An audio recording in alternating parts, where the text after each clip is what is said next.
Mr. Tóibín, thanks first of all for accepting this conversation for the Romanian readers. And I will recall a message that you have addressed your Romanian readers on the occasion of the Romanian translation of The Magician, a message, a video message in which you were saying that you missed a certain place in Bucharest that is the Caru cu Bere restaurant. Well, if you had the chance, what would you order from Caru cu Bere? Oh, I suppose I would order, you see, I don't drink alcohol anymore, so I can't have the beer.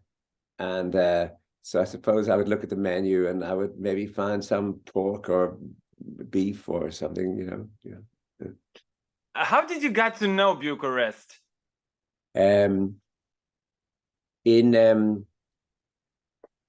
In the spring of 1990, I think, I traveled from Bucharest, very slowly over a month or maybe more, from Bucharest to Gdansk and then down into Berlin, going through all the cities and talking to people. I was friends at the time with the Dutch ambassador, and I stayed in his house, and a lot of politicians came around to that house, which was very near the German embassy, and there were big queues outside the German embassy of Romanians who had German origins wanting to get passports to go to Germany, and it was a very interesting time. What was fascinating was that there were a lot of new newspapers, a lot, and people were selling them in the subway, people were selling them everywhere, and people were buying them, and men especially were in groups having big discussions, and so it was an exciting time. Well, that was certainly an exciting time, both for Romanian people and for the foreigners coming and discovering this place. Now, getting back to your book, to the Romanian translation of The Magician, I have it here. Congratulations once again.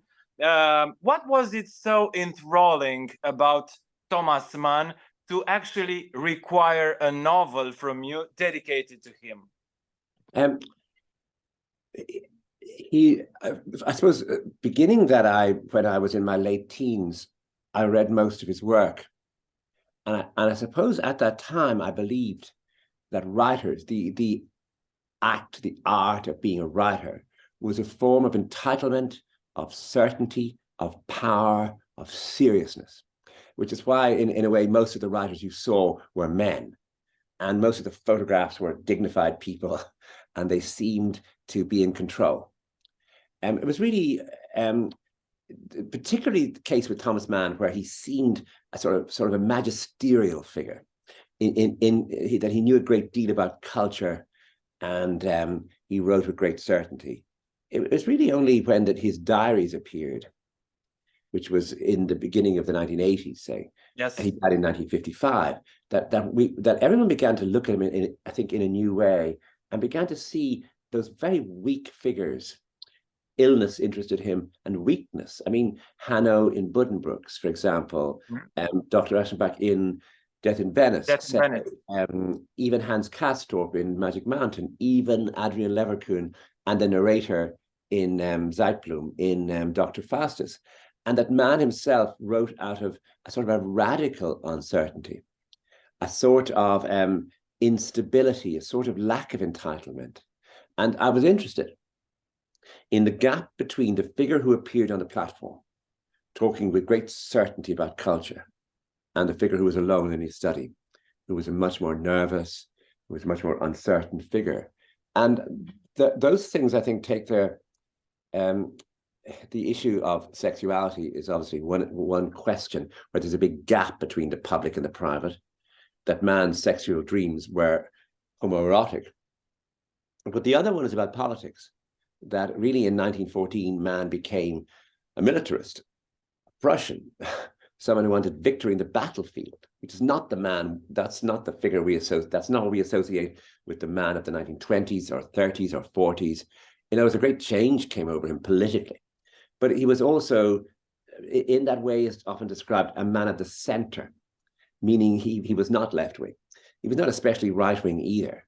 He was almost apolitical until, of course, that became an impossible position for a German after 1914. So that there's so many, in a way, dichotomies, conflicts, ambiguities, that he is a fascinating figure for anyone, for a biographer. But a novelist, the effort will be to create an illusion that you are in the room with him, that you are in his mind, that you are living in the same time as he's living. I think that he's very open to that, because just one last thing, that the novel as a form is particularly good at letting the reader know what someone is thinking and then what someone is saying, and often the distance between those two things. And I think in the case of Man, that is particularly dramatic. Well, we will talk some more about this particular aspect of Thomas Mann as depicted by you. I was curious if you have decided to dedicate him this novel, and it's quite an ample one, being more fascinated with his work or with his personality. That's a great question. The answer is, the novel is really not an investigation of the novels. I'm taking the novels as there. Yes. So that he's so I mean, I'm not writing about all of the novels. I have no responsibility to do that. So, for example, Joseph and his brothers doesn't really get mentioned. It gets mentioned in passing in this book. You're not an advocate for his novels, for his writings, actually, in this novel. Yes, I think that I'm interested in his marriage, for example. So, you know, in other words, my novel is in a way, it's closer to gossip than it is to literary criticism. And I'm not ashamed of that. I mean, maybe I should be ashamed of that, but I'm not. In other words, I'm interested in the life. Obviously, I have to take the work into account. Just a second, I would interrupt you here, because maybe some of our viewers hearing you talk about gossip would probably think of a certain, I don't know, let's say investigation from a sexual point of view of Thomas Mann's life. But then again, I would say your novel is succulent, but not juicy in that particular direction. Yes, I'm using the word gossip provocatively and loosely. In other words, that the novel needs gossip more than it needs literary criticism. And in other words, if I define gossip as being information about someone's private life, that is not essential information, but information that really interests people, then a lot of novels use gossip more than they use philosophy, ethics, theology, or indeed literary criticism. Well, what you're saying leads me to my next question, because at a certain point in the novel, talking about death in Venice, Katia, Thomas Mann's wife, well, she says that no one will see Venice as they used to before the publication of the novella. In a similar fashion, with Death in Venice, it appears that no one can dissociate this particular writing of the entire Thomas Mann persona. Is this writing, more than all the others, the filter that you use in order to perceive Thomas Mann as a writer, but also as a man? Not exactly, because Buddenbrooks, which was his first book, is entirely autobiographical. In other words, his family had left Lübeck, where they had been for generations. They're now living in Munich. He has lost the idea of being a little prince on the street.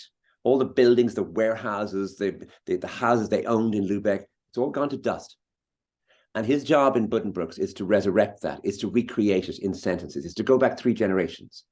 And so at the beginning of my books, at the beginning of The Magician, certainly that idea of losing something and then finding it again in words and sentences is, I think, the theme of those early chapters of the book. What happens later is that his wife writes a memoir when she's very old. And in that memoir, she describes being in Venice. in 1911, the year before he published Death in Venice, with Tommy, as she calls him, and that he did gaze, he did look at a boy on the beach. She says that happened.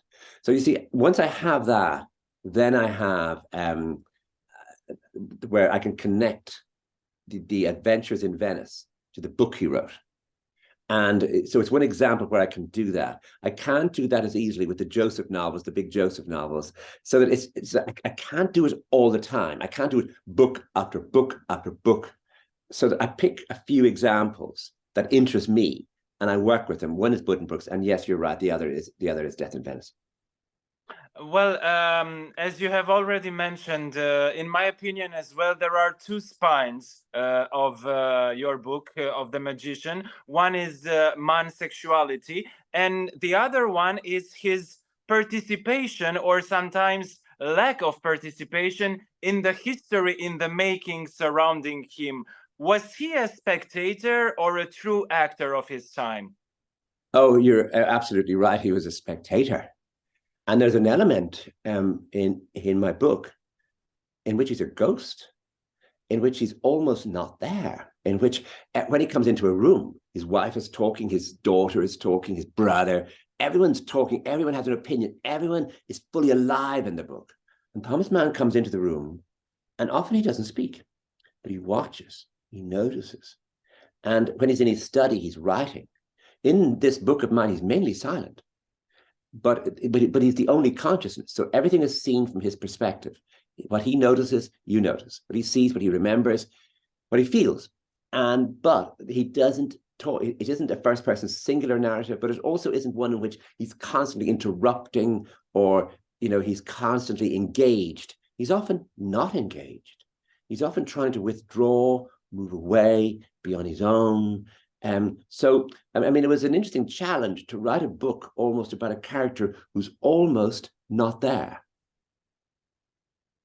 Yes, and as you have said, he remains silent, even in times, or maybe during times that in others' opinions required him not to be silent, to be quite the opposite. Does he pay this silence that he consciously chooses over public speaking, over being opinionated about the times he goes through? I think part of the interest of his life is that this comes in two ways. That between 1933 and 1936, he did not openly, publicly denounce Hitler. The pressure on him to do so was enormous. More or less everyone, all the other writers in exile, had done so. His son wanted him to do so, his daughter wanted him to do so, and eventually it was pressure from his daughter, who really said, if you don't denounce Hitler, I mean, he was living outside Germany. He was just waiting and watching, and his books were still on sale. In that initial fire of degenerate books in Berlin, his books were not burned. Yes. And his books were still on sale in Germany in 1936. And so that 3-year period is certainly one where he's silent, he's watchful, he's waiting, he's not engaged. But then you take it a decade later, say in 1942, 43, well, he's in America. And because he's been a man at the center, Roosevelt, the president, trusts him, that he's not Bertolt Brecht, he's not a left-wing agitator. And therefore, in those 2 or 3 years, he makes very beautiful and engaged speeches against Hitler, talking about democracy. So you cannot pinpoint him. Certain things happen in one decade, the opposite happens in the next. And so that interests me, the idea that there's no certainty or stability, that you're constantly having to recreate him, because he really recreates himself, or perhaps more truthfully, circumstances engage to recreate him. How do you see his intellectual status in relationship with the troubled times that Germany has to face during the two wars? In 1914, he had begun thinking about The Magic Mountain, which he published finally in 1924, but he stopped writing the book. And every day, a man called Ernest Bertram would come around. I found at a sale in New York a photograph of Thomas Mann dedicated to Ernest Bertram. And Ernest Bertram was openly homosexual, was a scholar of Nietzsche, was much more scholarly than Mann. And Mann was trying to write a book where he could describe what it meant to be a German artist, meaning he could go back into the early 19th century and look at the roots of that in music, in philosophy, in poetry. He didn't have the, I suppose, he never went to university. He wasn't a scholar. He read what he needed to read for everything he needed to do, which is a very typical novelist way of working with ideas. You know, if you need something, go and get a book, read it. But there's always someone who knows much more. So Bertram knew much more. And Bertram became a Nazi later on. And after the war, Second World War, he was forbidden from ever teaching again, for example. So in those 4 years, Mann became a very grumpy figure domestically. Golo, his son, writes about this, that he really was irascible at the dinner table. And in his study, he was writing this book, which was published. Luckily, no one noticed it because it was published just as the war was ending. It was called Reflections of a Non-Political Man. And it is, I mean, I think by just saying it's not a good book, but it's a book that shows really how little skill he had as a political thinker, that he was not a political thinker and he was not a scholar. And it just gives you an idea of how much he was an artist, of how much he invented and imagined, how much he created. But the roots were not in. There are very, very few novelists who are scholars. Was he ever a victim, in your opinion? Everyone was a victim in that period. I mean, in other words, like a lot of other people in France, Germany, England, and America, indeed, he was minding his own business in 1914. You know, he would have gone through the next decade quite happily without a war. And everyone was a victim of 1914. And then much worse, everyone was a victim of Hitler. So twice in his life, his entire, I suppose, stability was uprooted, and he had to make compromises. He had to make bad decisions. But yes, he was a victim. But of course, he always had money. And I think that makes the big difference between him and everybody else, that when the big inflation came in Germany, it didn't affect him because a lot of his income came from elsewhere. And his family was tremendously rich. So, you know, in those early years of his marriage, say from 1905, he had plenty of money.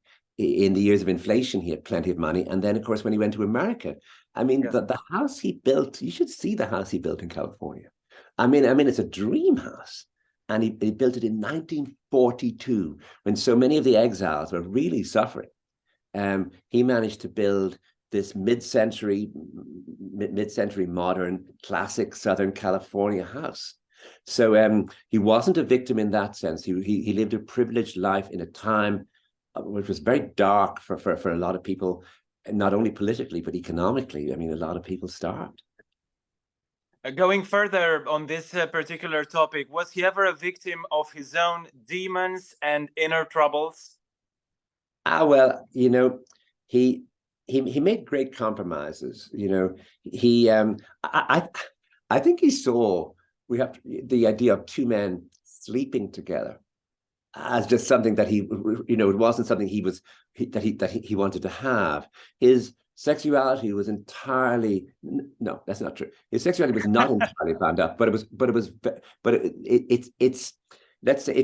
sexuality was concentrated in his eyes. His gaze became the thing. It wasn't as though he wanted to go and have sex with everybody. He didn't go out at night into parks. He didn't walk the street. He didn't go to cafes. He didn't circulate among a group of what he would have called degenerates. He just didn't do that. He was a domestic creature. Now, that's hard. Trying to be a domestic creature with your 6 children, your wife, your servants, your big house, your respectability. But all the time, your dream is about some young man that you just saw. And all you did was you looked at him. And a few times, of course, that broke. I mean, in other words, in the case of Klaus Hauser, who was a young man he met, I mean, he was in his teens, he was in his late teens, and he met him on 17, holiday in 1925. So it seems though that it was kissing him that made the difference. So this is all very early sort of, you know, it's not as though he's breaking his own rules, but it must have been difficult. Well, there is this everlasting, I would say, Saturnian melancholia surrounding Mann's figure always rhymed, of course, with Mahler's harmonies, and everyone remembers the famous adagietto from the Fifth Symphony used by Visconti in his Death in Venice movie. In your book as well, I would say, he advances through time and also through different periods of his life in a titanic way, I would say. I mean, we don't see him getting old. He doesn't age, or if he does age, he does it gracefully. He seldom shows vulnerability, and he's scared only a couple of times. Was he a great man? As great as his writings? I suppose we ask the question, what is a great man? And is there any man who is a hero in his domestic space? In other words, this novel is a domestic novel. You know, it isn't set in the trenches. It isn't set in the universities or the lecture halls or even the cafes. It's very much drawing room, dining room, study. It's wife and daughters and sons. And, you know, in that sense, he's often at a loss. But that's important because his characters are often at a loss. He does plan to write novels about Frederick the Great, and he does plan that. But his best characters are his most vulnerable ones, are his most uncertain ones. In other words, Aschenbach in Death in Venice is not a heroic scholar. He's a very uncertain, solitary figure who has moved away from sensuality towards some dryness of the spirit. And in a way, that was Mann's theme. Even you see it in his diaries, a dryness of the spirit versus an open sensuality. And the battle was fought almost every day. And of course, when he comes then to writing Dr. Faustus, he is writing about people who are, you know, the sheer braveness of Adrian Leverkuhn versus the narrator, who's the humanist who has stayed behind in Germany, who is a very cautious figure. So those two parts, those two, I suppose, elements, the cautious and the outlandishly brave, Mann was locked between the two, and in a way he was neither. And that's what gave him his genius. You know, in other words, his genius came from his uncertainty, from his being in the middle of things, from his not being himself a great man, but he often came on platforms looking like one. And he realized, of course, that he was operating as a chancer and an imposter, because, of course, the very last book, Felix Krull, The Confessions of Felix Krull, is a novel about a trickster, a chancer, an imposter. And it's not a coincidence that Mann, at the end of his life, wanted to write that book. And I think you're right as well, that even when he got to be 80, you know, he wasn't in a wheelchair. He was still traveling. He was in very good shape. And always elegant, impeccable, majestic. And in very good shape intellectually, because of course he was writing Felix Krull. He was at the end of his life, instead of writing a big dark brooding book about Europe or the soul or or the spirit, he wrote a comic novel about a chancer and an imposter. And I sort of love that idea about him, that there was an element in himself which he recognized in Felix Krull, and in which he had managed to get away with it. He had managed as an imposter all his life. I'm fascinated by that idea. How do you write about such an influential writer? How do you find a voice that is equally convincing, loud, and seductive for your reader, depicting such a great figure? I think seductive is good, but loud is not. So it is very much a book written in whispers. You know, in other words, that it is about his private life. It is about his marriage. It is about himself alone. So the whole idea of greatness is just not there. It is really, I think I would hope, a book about private things, and therefore the loudness won't work. What I'm looking for, I suppose, is a sort of intimacy. It is a sort of sense of what his demons are, and his demons, of course, are loss. I mean that having lost Lübeck, lost his father, lost the importance that came with being one of that family. And of course, his demons are sexual demons. In other words, that his desires are forbidden. His desires will ruin him if they were known about. And so that everything has to be very carefully managed, including indeed the idea that Munich was not his city, Los Angeles was not his city, that he belonged in Lübeck. And similarly, homosexuality was his natural domain, but he couldn't live there. What makes him a modern writer even today? Oh, I don't think he himself would have realized that if you want a modern writer in this period, you look to Kafka, you look to Robert Musil, and that he was locked very much in the 19th century. And his struggle in something like Dr. Faustus was to emerge from the 19th century, to try and start working with parody, with pastiche, with elements that were experimental in the form of the narrative, that he deliberately sought to move into the 20th century. But if you look at Buddenbrooks, even if you look at the form of Death in Venice, you really are looking at a late 19th century form.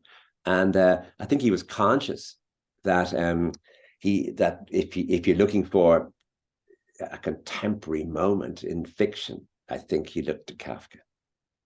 But then I will paraphrase my own question, asking you, how do you convince a young reader today to go into the Magic Mountain, to go into That in Venice, to go into Buddenbrook, and not necessarily only from a scholarly point of view, but also for the sheer pleasure of the reading?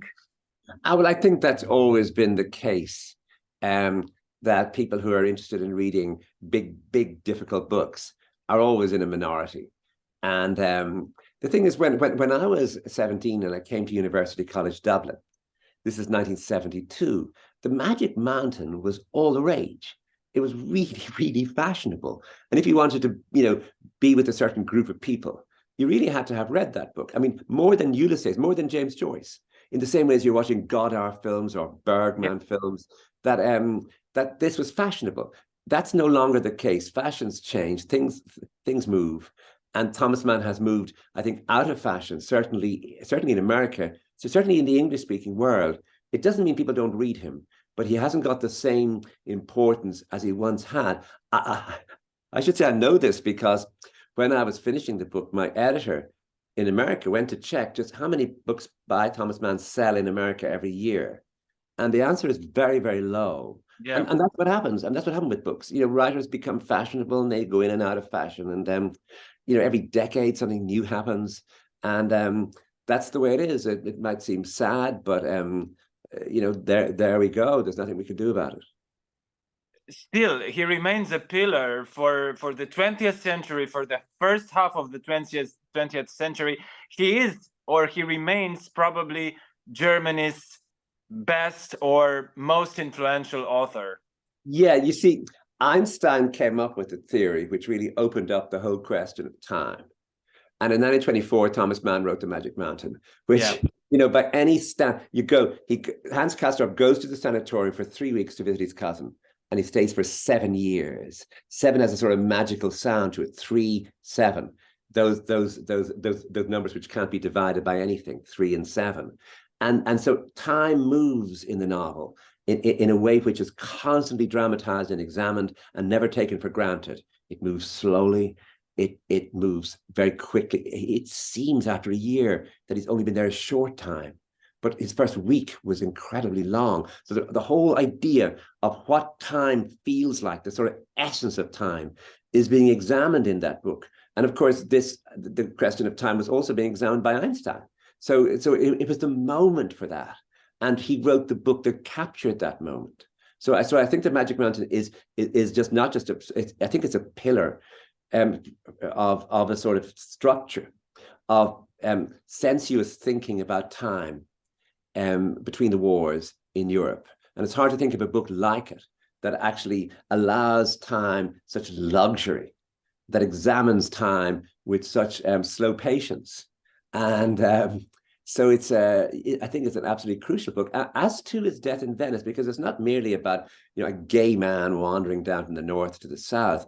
It's all about ideas also of beauty, of pure beauty, of loss, of illness. So it has larger themes merely than the theme of the gay spectator, of the gay gazer, but it certainly has that too. So that at the moment, you know, that idea of what beauty is, what beauty looks like, and what disease and death are. So he was never afraid, and you know, even in something like I think Buddenbrooks is one of the great family mercantile novels of the 19th century. It's hard to think of a book as good as it. So yes, he no matter what happens with fashion, there are 3 or 4 books by Thomas Mann that remain essential, as you say, pillars.